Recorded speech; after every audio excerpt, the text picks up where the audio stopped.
প্রথমেই দেখে নেব আজকের 40টি তাজা সংবাদ। শুরুতেই শিরোনাম। চেন্নাইয়ে রাহুলের সঙ্গে বিজয়, বেঙ্গালুরু থেকে কংগ্রেসকে পরজীবী বলে তোপ মোদির। সব বন্ধ করে দিন, ভদ্র হন, মুখ্যমন্ত্রী হই কাদের হুঁশিয়ারি দিলেন শুভেন্দু। প্রধানমন্ত্রীকে খুনের ছক, মোদির যাত্রাপথে উদ্ধার জিলেটিন স্টিক, আটক সন্দেহভাজন।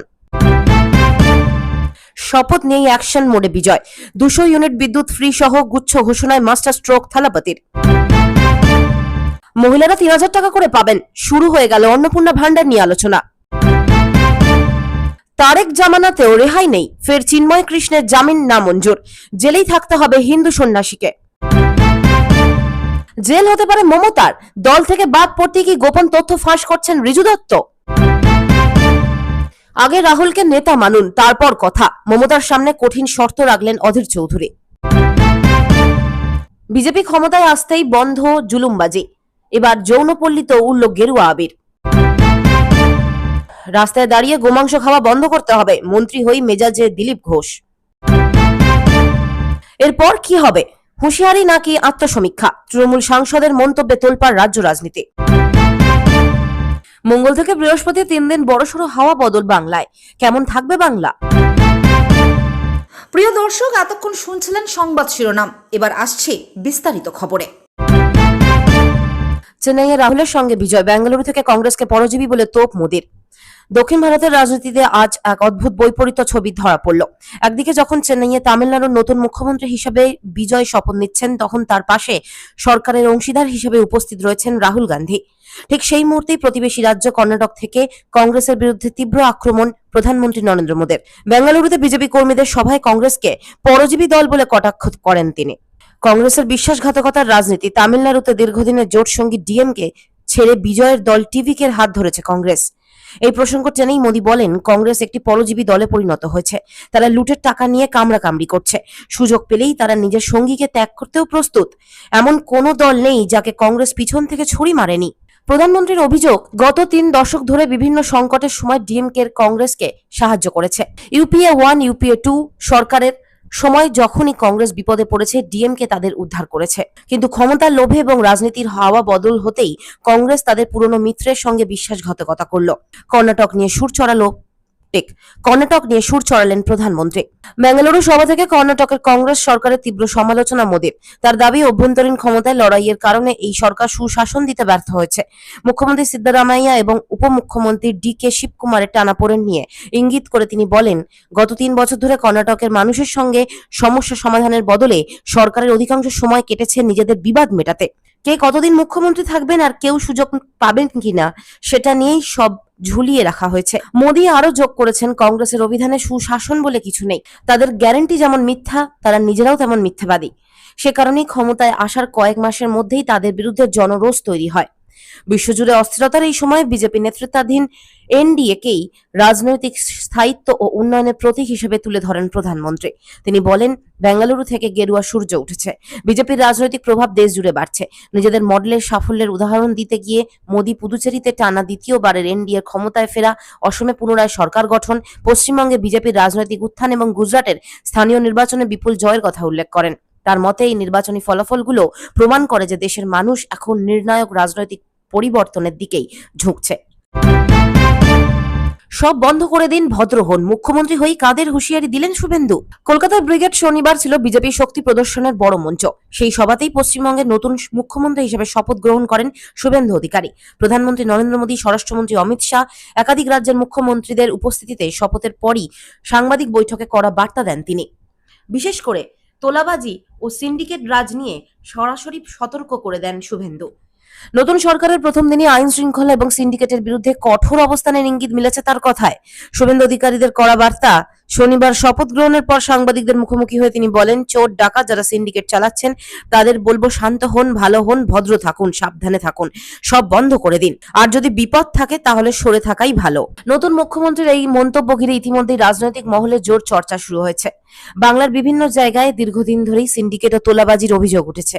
নির্মাণ কাজ থেকে ব্যবসা, নানা ক্ষেত্রে সিন্ডিকেট কেন্দ্র করে হিংসা, গুলি চলা, খুনের ঘটনাও অতীতে ঘটেছে। সেই পরিস্থিতির কথা তুলে ধরেই কার্যত কড়া অবস্থানের বার্তা শুভেন্দুর। এদিন ব্রিগেডের শপথ অনুষ্ঠানে ছিল বিশাল জনসমাগম। উপস্থিত ছিলেন বিভিন্ন রাজ্যের মুখ্যমন্ত্রীরাও। শপথের পর শুভেন্দু অধিকারী যান শ্যামাপ্রসাদ মুখোপাধ্যায়ের বাসভবনে। সেখানেই তার মূর্তিতে মাল্যদান করেন তিনি। প্রধানমন্ত্রীকে খুনের ছক, মোদীর যাত্রাপথে উদ্ধার জিলেটিন স্টিক, আটক সন্দেহভাজন। প্রধানমন্ত্রী নরেন্দ্র মোদীকে হত্যার ছক। বেঙ্গালুরুতে মোদীর কনভয় যে রাস্তা দিয়ে যাওয়ার কথা ছিল সেই পথ থেকেই উদ্ধার হলো বিস্ফোরণে ব্যবহৃত জিলেটিন স্টিক। এই ঘটনাকে কেন্দ্র করে ব্যাপক চাঞ্চল্য ছড়িয়েছে। ঘটনার তদন্তে নেমে সন্দেহভাজন যুবককে আটক করেছে পুলিশ।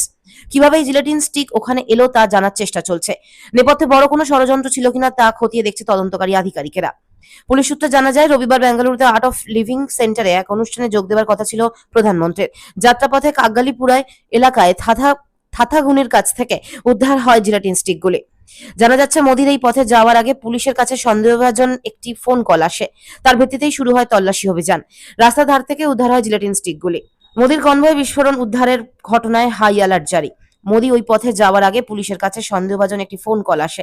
তার ভিত্তিতেই শুরু হয় তল্লাশি অভিযান। রাস্তার ধার থেকে উদ্ধার হয় জিলেটিন স্টিকগুলি। পুলিশের দাবি অনুযায়ী সন্দেহভাজন ওই ব্যক্তি রবিবার ভোরে স্থানীয় থানায় ফোন করেছিলেন। সেখানে HAL এবং আর্ট অফ লিভিং সেন্টারে বিস্ফোরণের আশঙ্কা প্রকাশ করেন, যার জেরেই ব্যাপক পরিসরে শুরু হয় তল্লাশি। ঘটনার পর অভিযুক্তকে কোরামাঙ্গালায় তার বাড়ি থেকে আটক করে থানায় নিয়ে আসা হয়। HAL বিমানবন্দরের কাছে সন্দেহভাজন কিছু না পাওয়া গেলেও দ্বিতীয় টার্গেট থেকে উদ্ধার হয় জিলেটিন স্টিকগুলি। এই পথেই যাওয়ার কথা ছিল প্রধানমন্ত্রীর। ঘটনায় ডেপুটি পুলিশ কমিশনারের তরফে জানানো হয়েছে, আমরা গোটা ঘটনা তদন্ত করছি। বিস্ফোরকগুলো কিভাবে ঘটনাস্থলে পৌঁছলো, কারা আনলো, সবই খতিয়ে দেখা হচ্ছে। অভিযুক্তকে নির্দেশ দিয়েছিল কিনা কেউ, তাও খতিয়ে দেখা হচ্ছে। সন্দেহভাজনকে জিজ্ঞাসাবাদের পাশাপাশি তার মা বাবাকেও জিজ্ঞাসাবাদ শুরু করেছে পুলিশ। তদন্তকারী আধিকারিকদের তরফে জানা গিয়েছে, ওই ব্যক্তি বেঙ্গালুরুতে ভিআইপিদের সফরের সময় একই রকম দাবি করে থানায় ফোন করেছেন, যার জেরে অতীতেও তাকে আটক করা হয়েছিল। পরে তার মানসিক সমস্যা রয়েছে জানতে পেরে পুলিশ তাকে ছেড়ে দেয়। তবে এবার মোদির যাত্রাপথে বিস্ফোরক উদ্ধারের ঘটনায় নড়েচড়ে বসেছে তদন্তকারীরা। শপথ নিয়ে অ্যাকশন মোডে বিজয়, 200 ইউনিট বিদ্যুৎ ফ্রি সহ গুচ্ছ ঘোষণায় মাস্টার স্ট্রোক থালাপতির। তামিলনাড়ুর মুখ্যমন্ত্রী হিসেবে শপথ গ্রহণের কয়েক ঘন্টার মধ্যেই নিজের নির্বাচনী প্রতিশ্রুতি পূরণে মাঠে নামলেন তামিলাগা ভেট্রিকার্গাম টিভিকের প্রধান বিজয়। দায়িত্বভার গ্রহণ করেই তিনি একগুচ্ছ গুরুত্বপূর্ণ ফাইল স্বাক্ষর করেন। এর মধ্যে সাধারণ মানুষের জন্য 200 ইউনিট বিদ্যুৎ পর্যন্ত বিনামূল্যে পরিষেবা প্রদানের বিষয়টি সবচেয়ে গুরুত্ব পাচ্ছে। প্রথম ক্যাবিনেট বৈঠকেই মুখ্যমন্ত্রী বিজয় রাজ্যের প্রতিটি পরিবারের জন্য 200 ইউনিট পর্যন্ত বিনামূল্যে বিদ্যুৎ দেওয়ার প্রস্তাবে অনুমোদন দেন। এই সিদ্ধান্তের ফলে রাজ্যের মধ্যবিত্ত এবং নিম্নবিত্ত পরিবারগুলো বড় ধরনের আর্থিক স্বস্তি পাবে বলে ধারণা করা হচ্ছে। পাশাপাশি নারীদের জন্য সরকারি বাসে বিনামূল্যে যাতায়াতের সুবিধা মিলবে। অবিলম্বে কার্যকর করার নির্দেশ দিয়েছেন তিনি এই বিষয়টিকে। বিজয় স্পষ্ট জানিয়েছেন, তার সরকার হবে জনগণের সরকার। নির্বাচনী প্রতিশ্রুতিগুলো পর্যায়ক্রমে বাস্তবায়ন করা হবে। মুখ্যমন্ত্রীর এই ত্বরিত পদক্ষেপ রাজ্যের রাজনীতিতে নতুন সমীকরণ তৈরি করেছে। রাজনৈতিক বিশ্লেষকদের মতে, শপথের পরপরই জনঘনিষ্ঠ সিদ্ধান্ত নিয়ে বিজয় নিজেকে একজন কথা রাখা নেতা হিসেবেই প্রতিষ্ঠিত করতে চেয়েছেন। এই উদ্যোগগুলোর মাধ্যমে তিনি সাধারণ মানুষের আস্থা অর্জনের পাশাপাশি কর্মসংস্থান ও মূল্যস্ফীতি নিয়ন্ত্রণেও বিশেষ গুরুত্ব দিয়ে ইঙ্গিত দিয়েছেন। তবে সরকারের এই বিপুল আর্থিক ব্যয়ের সক্ষমতা নিয়ে বিরোধী শিবিরে ইতিবাচক ও নেতিবাচক উভয় ধরনের আলোচনাই শুরু হয়েছে। বিজয় ইতিমধ্যেই কর্মকর্তাদের নির্দেশ দিয়েছেন যাতে প্রকল্পগুলোর সুবিধা প্রান্তিক মানুষের কাছে পৌঁছতে কোনো বিলম্ব না হয়। মহিলারা 3000 টাকা করে পাবেন, শুরু হয়ে গেল অন্নপূর্ণা ভান্ডার নিয়ে আলোচনা।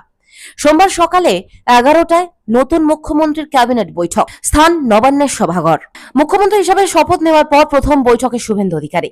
সেখানে তাকে গার্ড অফ অনার দেওয়া হবে।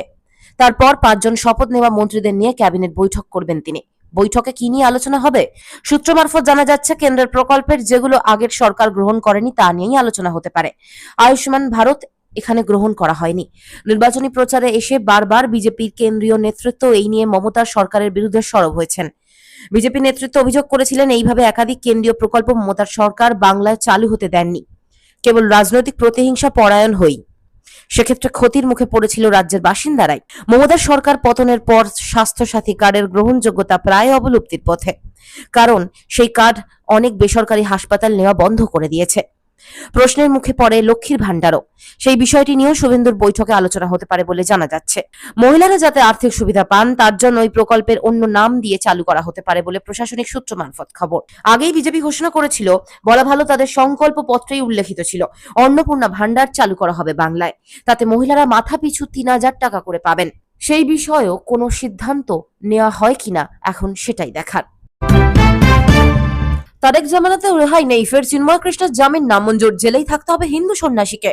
মোহাম্মদ ইউনূসের অন্তর্বর্তী সরকারের শাসনকালে একাধিক মামলা দীর্ঘদিন ধরে জেলবন্দি সনাতনী জাগরণ জোটের মুখপাত্র ব্রহ্মচারী চিন্ময় কৃষ্ণ দাস মাঝে একটি মামলায় জামিন পেলেও চট্টগ্রামে আইনজীবী সাইফুল ইসলাম আলিফকে হত্যা মামলায় তার জামিনের আবেদন খারিজ হয়ে যায় হাইকোর্টে।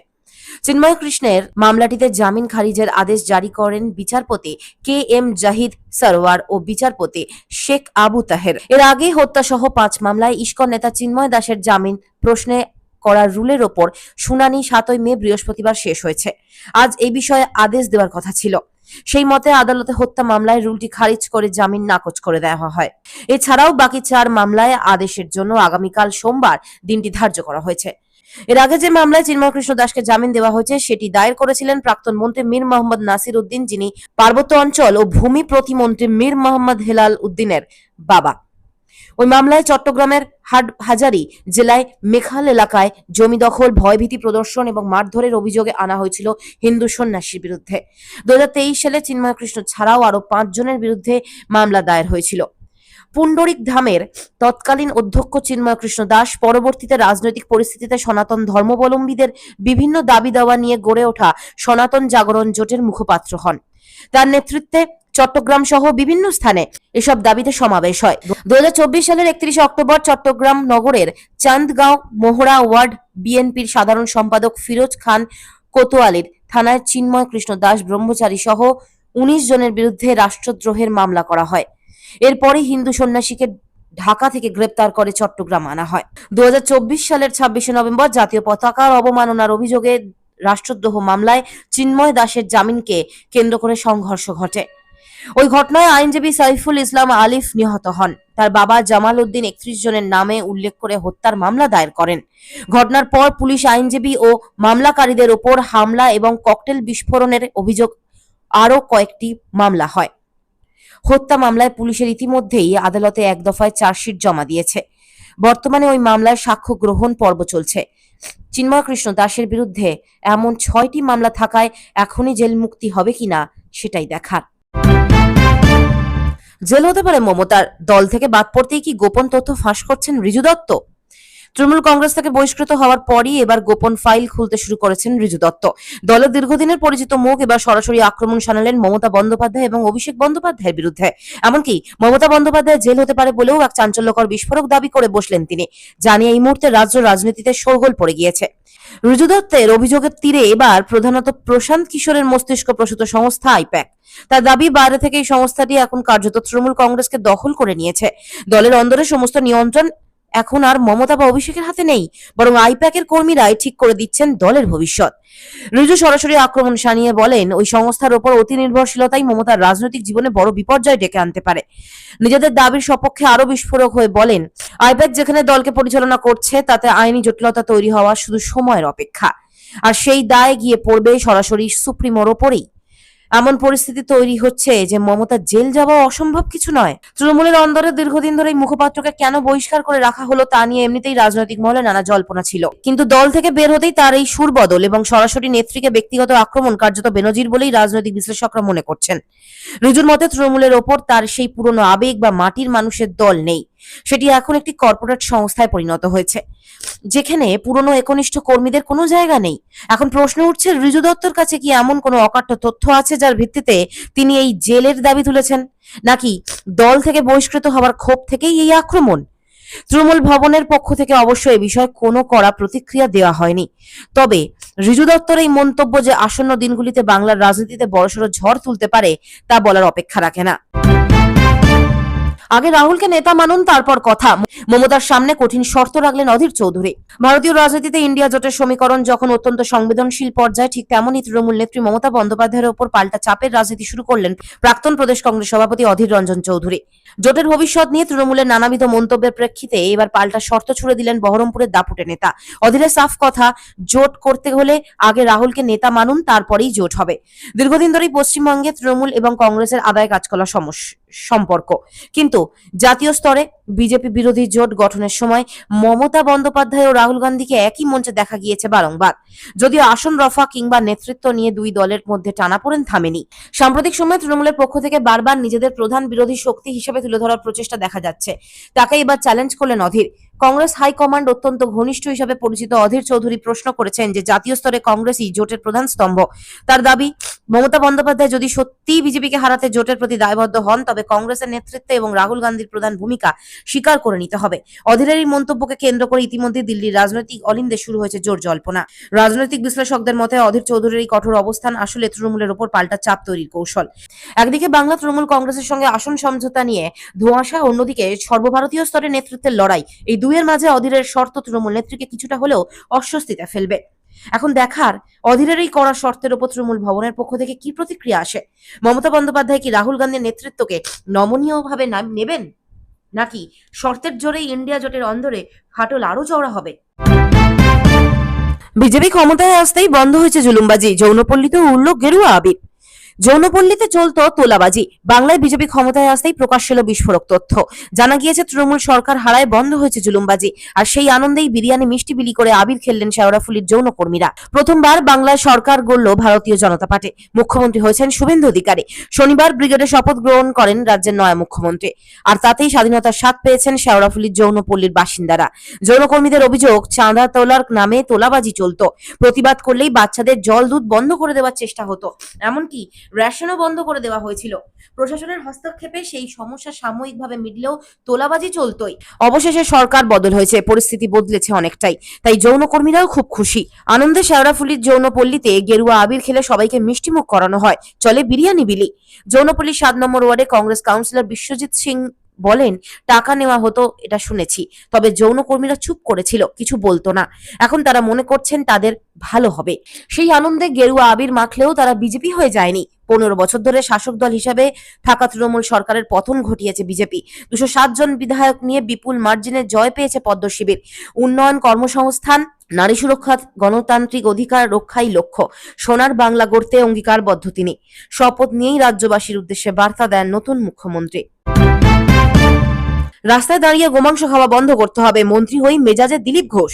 রাজ্যের নবনিযুক্ত মন্ত্রী হিসাবে দায়িত্ব গ্রহণের পর প্রথমবার ইকো পার্কে প্রাতঃভ্রমণে বেরিয়ে ভবিষ্যৎ পরিকল্পনার কথা জানালেন দিলীপ ঘোষ। রবিবার সকালে প্রাতঃভ্রমণের সময় তার সঙ্গে ছিলেন স্ত্রী রিঙ্কু মজুমদারও। সেখানে দলীয় কর্মী সমর্থকদের পক্ষ থেকে তাদের ইডলি ও দই বড়া নিয়ে সংবর্ধনা জানানো হয়। আনুষ্ঠানিকভাবে আড্ডাতেই মন্ত্রী স্পষ্ট করে দেন, রাজ্যের জনসমক্ষে বা রাস্তায় দাঁড়িয়ে গোমাংস ভক্ষণ বরদাস্ত করা হবে না। শান্তি বজায় রাখা এবং অনুপ্রবেশ রোধে অনড় অবস্থান। মন্ত্রী হিসাবে তার অগ্রাধিকার কি হবে সে প্রসঙ্গে দিলীপ ঘোষ জানান, সাধারণ মানুষের মনে যে ভরসা ছিল তা রাখাই আমাদের প্রধান লক্ষ্য।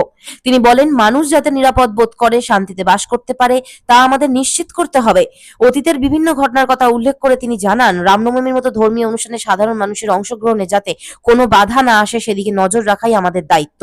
একসঙ্গে তিনি আরো বলেন, অনুপ্রবেশ ঠেকাতে হবে, বাইরে থেকে আসা শ্রমিকদের কর্মসংস্থানের মাধ্যমে ফিরিয়ে আনার বিষয়েও জোর দিতে হবে। দিলীপ ঘোষের পাশাপাশি স্ত্রী রিঙ্কু মজুমদারও রাজ্যের উন্নয়ন নিয়ে নিজের প্রত্যাশার কথা জানান। তিনি বলেন, বাংলায় প্রকৃত উন্নয়ন হলে তবেই দেশ বিদেশের সমতুল্য হবে। স্বামী মন্ত্রী হওয়ায় তার কাছে রিঙ্কু মজুমদারের বিশেষ অনুরোধ, খড়গপুর সহ রাজ্যের যেসব এলাকায় পানীয় জলের সমস্যা রয়েছে তা দ্রুত সমাধান করতে হবে। এছাড়া তৃণমূল আমলের কাটমানি ও তোলাবাজি সংস্কৃতির চিরতরে অবসান ঘটিয়ে সাধারণ মানুষকে মুক্তি দেওয়াই অন্যতম লক্ষ্য বলে তিনি জানান। এরপর কি হবে? হুঁশিয়ারি নাকি আত্মসমীক্ষা? তৃণমূল সাংসদের মন্তব্যে তোলপাড় রাজ্য রাজনীতি। নির্বাচনী ফলাফল সামনে আসতেই রাজ্য রাজনীতিতে শোরগোল। তৃণমূলের প্রবীণ সাংসদ কল্যাণ বন্দ্যোপাধ্যায়ের মন্তব্যে বিতর্ক। দলের একাংশ যখন আশানুরূপ ফল হয়নি তখন মনে করা হচ্ছে সম্পূর্ণ ভিন্ন মেরুতে দাঁড়িয়ে সওয়াল করেন কল্যাণ বন্দ্যোপাধ্যায়। পরাজয় ভরাডুবি তত্ত্বকে নস্যাৎ করে দিয়ে কল্যাণের দাবি, এটা কোনো বিপর্যয় নয়, বরং সামান্য 4% ভোটের ব্যবধান মাত্র। তবে পরিসংখ্যানের পাশাপাশি তার কথায় ধরা পড়েছে গভীর অস্বস্তি ও হুঁশিয়ারি। তিনি জানান, মানুষ যে আমাদের থেকে বিমুখ হয়েছেন তা স্বীকার করতেই হবে। কেন এমনটা হলো সেটা নিয়েই ভাবা দরকার। এরপর কিছুটা রহস্য বজায় রেখে তিনি বলেন, মানুষ যে বিমুখ হয়েছে সেটা সবাই বুঝে নিক, এরপর কি হবে তা সময়ের অপেক্ষা। কল্যাণের এই মন্তব্য দলের অভ্যন্তরীণ সমীকরণে নাকি বিরোধী শিবিরের প্রতি কোনো ইঙ্গিত দিচ্ছে তা শুরু তা নিয়েই শুরু হয়েছে রাজনৈতিক চর্চা। এরপর 4% ব্যবধান দেখিয়ে দলের কর্মীদের মনোবল ধরে রাখার চেষ্টা আদৌ কল্যাণ করছেন কিনা সেটাও প্রশ্ন থেকে যায়। অন্যদিকে মানুষের বিমুখ হবার তত্ত্ব খাড়া করে তিনি আত্মসমীক্ষার বার্তা দিচ্ছেন বলেই মনে করছে রাজনৈতিক মহল। মঙ্গল থেকে বৃহস্পতি 3 দিন বড়সড় হাওয়া বদল বাংলায়। কেমন থাকবে বাংলা? সকালে রোদ, বিকেলে বৃষ্টি, এ যেন রোজকার ছবি হয়ে গিয়েছে বাংলার আকাশের। এবার নতুন সপ্তাহে ভারী বৃষ্টির পূর্বাভাস আবহাওয়া দপ্তরের। শুধু রবিবার মালদা, উত্তর ও দক্ষিণ দিনাজপুরে বিক্ষিপ্তভাবে ঝড় বৃষ্টির সম্ভাবনা থাকছে। আবহাওয়া দপ্তর বলছে উত্তরবঙ্গের ওপর রয়েছে ঘূর্ণাবর্ত। পূর্ব রাজস্থান থেকে পূর্ব ঝাড়খণ্ড পর্যন্ত রয়েছে একটি অক্ষরেখা। এই অক্ষরেখাই আবার মধ্যপ্রদেশ, ছত্তিশগড় উপর দিয়েই আসছে। কি বলছে উত্তরবঙ্গ? পূর্বাভাস বলছে মঙ্গলবার দার্জিলিং, কালিম্পং, আলিপুরদুয়ার ও জলপাইগুড়ি জেলাতে ভারী বৃষ্টির সতর্কতা রয়েছে। বুধবার বিক্ষিপ্তভাবে ভারী বৃষ্টির সম্ভাবনা জলপাইগুড়ি, কোচবিহার এবং উত্তর দিনাজপুরে। বজ্রবিদ্যুৎ সহ বৃষ্টির সঙ্গে 40 থেকে 50 কিলোমিটার গতিবেগে ঝড়ের সম্ভাবনা উত্তরের জেলাগুলিতে। মঙ্গলবার থেকে বৃহস্পতিবার মোটের ওপরে বিক্ষিপ্তভাবে ভারী বৃষ্টি চলবে উপরের দিকের জেলাগুলিতে। অন্যদিকে দক্ষিণবঙ্গেও রবিবার ও সোমবার ঝড় বৃষ্টির বিক্ষিপ্ত সম্ভাবনা। মঙ্গলবার থেকে ক্রমশ শুষ্ক হবে আবহাওয়া, বাড়বে তাপমাত্রা। আর্দ্রতাজনিত অস্বস্তিও ফিরবে দক্ষিণবঙ্গে। এদিন পশ্চিমের জেলাগুলিতেও ঝড় বৃষ্টির সম্ভাবনা বেশি থাকছে। বাঁকুড়া, পূর্ব পশ্চিম বর্ধমান, উত্তর 24 পরগনা ও হুগলি জেলায় বজ্রবিদ্যুৎ সহ বৃষ্টির সম্ভাবনা থাকছে। বিক্ষিপ্তভাবে কালবৈশাখীর সম্ভাবনা থাকছে। এই জেলাগুলিতে 50 থেকে 60 কিলোমিটার প্রতি ঘন্টায় গতিবেগে ঝড়ের পূর্বাভাস। বাকি কলকাতা সহ দক্ষিণবঙ্গের জেলাগুলিতেও 40 থেকে 50 কিলোমিটার ঝোড়ো হাওয়ার সঙ্গে বজ্রবিদ্যুৎ সহ বৃষ্টির সম্ভাবনা থাকছে। সোমবার পূর্ব মেদিনীপুর, উত্তর ও দক্ষিণ 24 পরগনা 40 থেকে 50 কিলোমিটার গতিবেগে ঝড়ের সঙ্গে বজ্রবিদ্যুৎ সহ বৃষ্টির আশঙ্কা থাকছে। বাকি জেলাগুলিতে বজ্রবিদ্যুৎ সহ বিক্ষিপ্তভাবে বৃষ্টির সামান্য সম্ভাবনা। মঙ্গলবার থেকে শুক্রবার পর্যন্ত ঝড় বৃষ্টির সম্ভাবনা ক্রমশ কমবে। কলকাতাতে রবিবারও বিক্ষিপ্তভাবে ঝড় বৃষ্টির সম্ভাবনা থাকছে। দুপুরের পর থেকে রাতের মধ্যে বজ্রবিদ্যুৎ সহ হালকা থেকে মাঝারি বৃষ্টির সঙ্গে 30 থেকে 50 কিলোমিটার গতিবেগে দমকা বাতাস বইতে পারে।